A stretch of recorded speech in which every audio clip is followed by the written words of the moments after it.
Hello, everyone, and welcome to episode 23 of English with Tim, the podcast where you can learn English in depth and detail.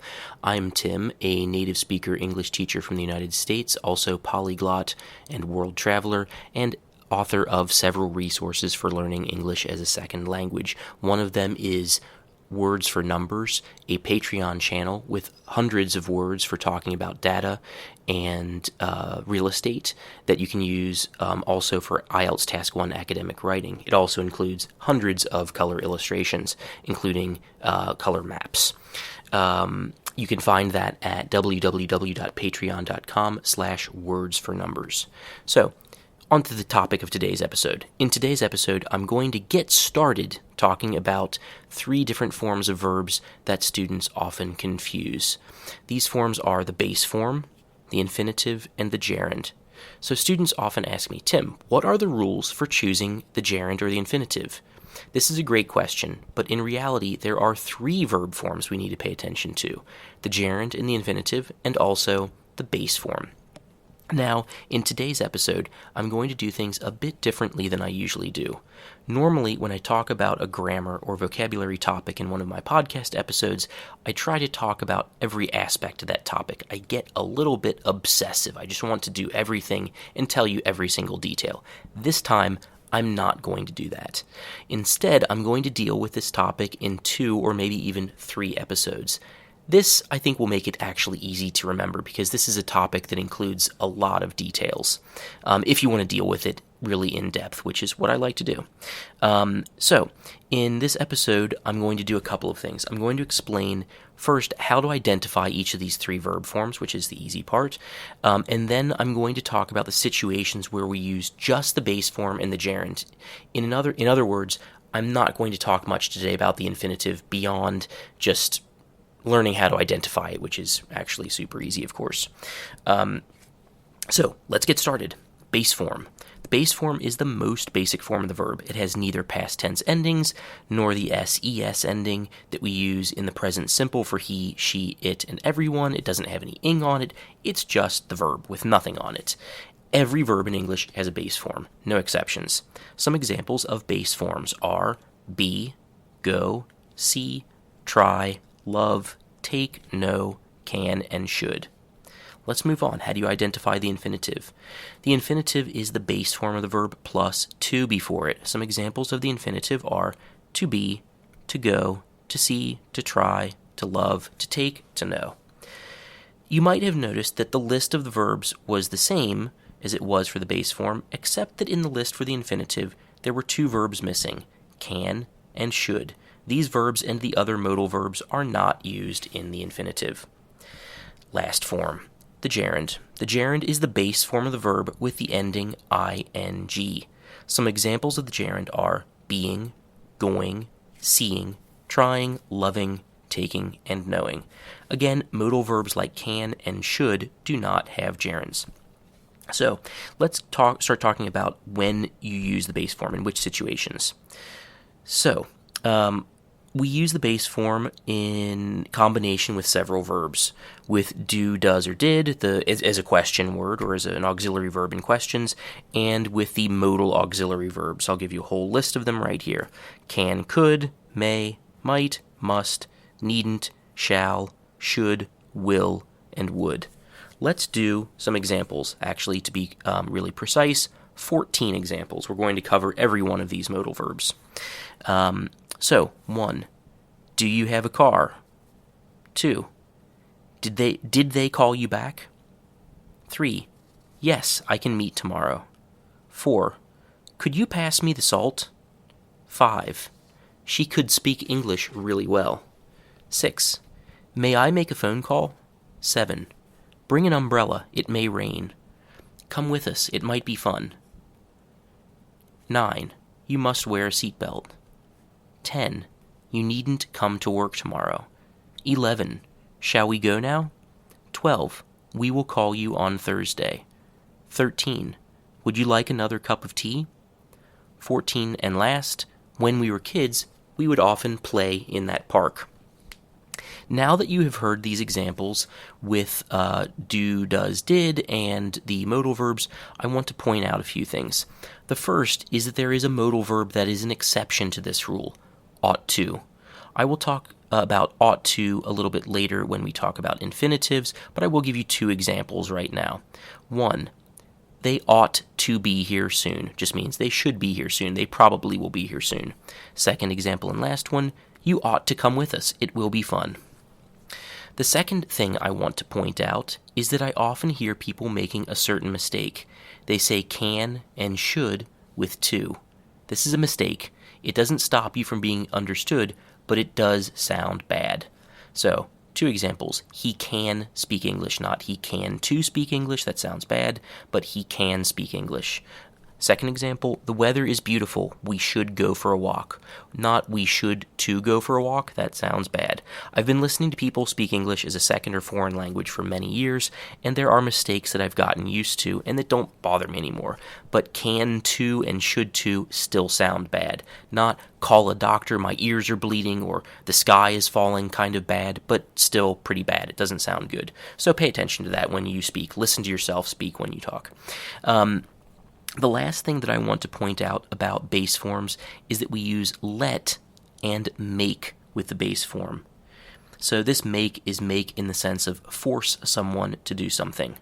6 examples. 1, let's go. 2, let me explain. 3, the teacher let us watch a movie. 4, my mom made me do my homework. 5, the boss made us sign a non-disclosure agreement. 6, you can't make me do it. So, I also hear people make the mistake of using to with let. Again, this sounds pretty bad. Don't say they let us to go home early. Say instead, they let us go home early. I do need to add another detail here, and it's that when you use make in this sense, in the sense of forcing someone to do something in the passive voice, you use the infinitive, that is the form with to. 2 examples. 1, we were made to sign a non-disclosure agreement. 2, visitors were made to promise not to take any pictures. So this make, in the sense of forcing someone to do something, in the passive voice you use it with to. Not a super common situation. Make in the active voice, which is how you use it almost all the time, is with the base form. Make someone do something, but we were made to do something. That's all I have to say about the base form. So let's move on to the gerund. There's a lot to know about the gerund. The first situation where you use the gerund is after prepositions and phrasal verbs. Now, in practice, only a small number of prepositions get used often with verbs. So these prepositions are after, before, while, by, of, and from. Now, even though this is a small list of prepositions compared to the, several hundred prepositions, really complete list of prepositions that exist in English, these are prepositions that I've named that are actually quite common. So even though there's a small number of them, they get used pretty often, and that means they often get combined with gerunds. I'm going to give you 9 examples. 1, I always have an espresso after eating lunch. 2, you should meditate before going to bed. 3, we listen to podcasts while driving. 4, I was able to get a great score by studying for 3 hours every day. So by studying. 5, you can get sick from eating uncooked seafood. 6, I decided against replacing my computer. 7, they went on talking until after midnight. 8, I'm tired of eating the same thing every day. 9, and last, not everyone likes the responsibility of being a parent. So, there is a confusing detail related to prepositions and gerunds. So, the small word to, to, can be used after certain verbs like decide to do something and promise to do something, in which case we use the infinitive, but to is also a preposition, and after a preposition we use the gerund. So which one do you choose? The answer is that in almost all cases you're going to say, with almost all verbs, you're going to say the infinitive with to. However, what happens is that students get confused and they think it's impossible to use a gerund after to. They think it just sounds weird. Nonetheless, there are 3 verbs that use to as a preposition, and they all happen to have the same meaning. So, 1. I need a month to get used to waking up so early. True story about me at the beginning of a school year. 2. It was not easy to get accustomed to being a parent. To get used to something, to get accustomed to something. Absolutely the same meaning. It was not easy to get accustomed to being a parent. 3rd and last, we're still getting acclimated to following a vegan diet. Get acclimated to something. Get acclimated to doing something. Get accustomed to doing something. Get used to doing something. That last one, get used to doing something, is actually pretty common. The other 2 are less common substitutes. So, another function of the gerund is that you use it as the subject of a sentence. 5 examples, 1 through 5. 1, getting up early sucks. I think I already said that in a different way. 2, lifting weights is good for you. 3, traveling with friends is more fun. 4, smoking is bad for you. 5th and last, biking has been my favorite sport since I was a teen.